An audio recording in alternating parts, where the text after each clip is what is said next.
Hey, what's up, guys? Smash Shift with American Made Exotics here. We got a clutch to pull today, and it's one that I'm excited for. So this one is a prime example of having to improvise and just change your plans, adjusted based on what the animals want to do or what the animals don't want to do in this situation. So this one, we have a Firefly clown that we started out breeding to a Hurricane Leopard Yellow Belly double het clown pied, trying to make some Hurricane clown combos.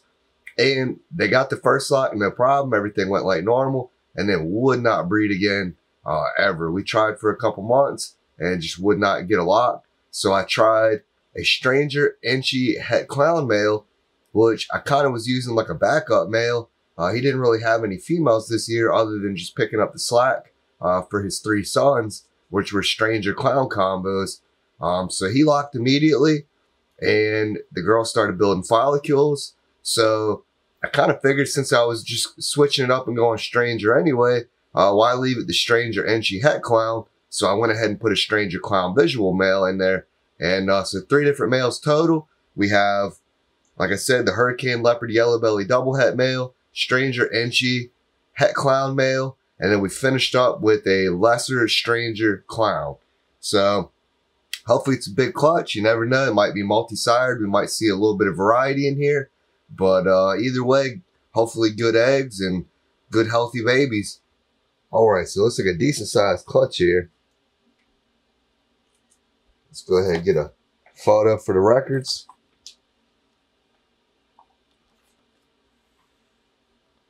If we can bounce the thing up there.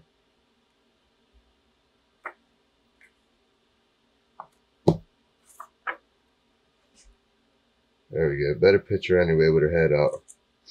All right, so it looks like a good sized clutch here. Very pretty girl.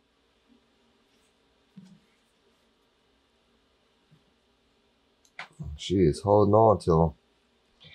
All right, so I always check and make sure I don't feel anything inside. No eggs stuck in. We'll get her set to the side to wash up. And let's go ahead and candle these things and make sure they're all good.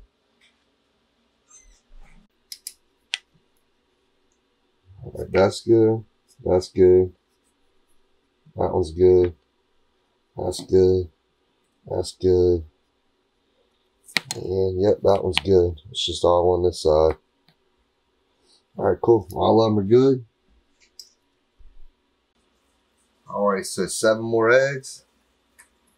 Yeah, we really don't know what this project's going to be, but I wouldn't complain for either one of them to sire the clutch.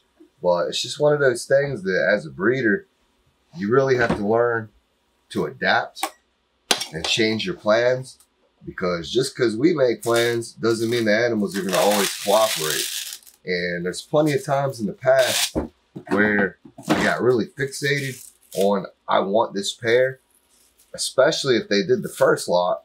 And it's like, man, you know they'll breed.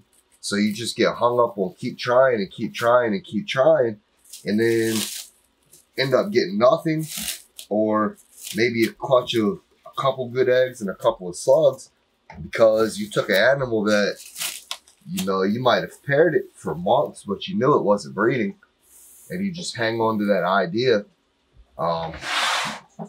You know, you saw one lock and you just kept trying, didn't want to give up. And then so much time went by, it wasn't a full clutch. Or even worse, the one where you knew they never bred and you just keep trying and thinking like, now that she's got bigger follicles, maybe he'll lock her. And then you end up getting all slugs and just let it go to waste. So just don't get hung up on like, I want this pairing, because at the end of the day, we work for the animals, not the other way around. So if it's a pairing that's just not going to cooperate, you pretty much have to find that threshold of where you just give up and switch your plans and go on to something else. I say certainly a clutch of visual clown strangers would be way better than a clutch of all slugs, because I just didn't want to give up on my idea that I wanted the Hurricane to breed her, and they just weren't cooperating anymore. You know, at the end of the day, we work for the animals, not the other way around. So just because I have a plan that I want to do doesn't mean every animal is going to follow that plan. So as a breeder, we just have to really learn to adapt, be able to change our game plan and figure out something else to do that's just as good or maybe even better. So, you know, like I said, I won't complain to see stranger clowns, but it certainly would have been a bummer to just got nothing because I didn't breed the female. So one more on the shelf. Let's go ahead and get it in the incubator. All right, one more on the shelf. And we're still accumulating in here. This is clutch 106.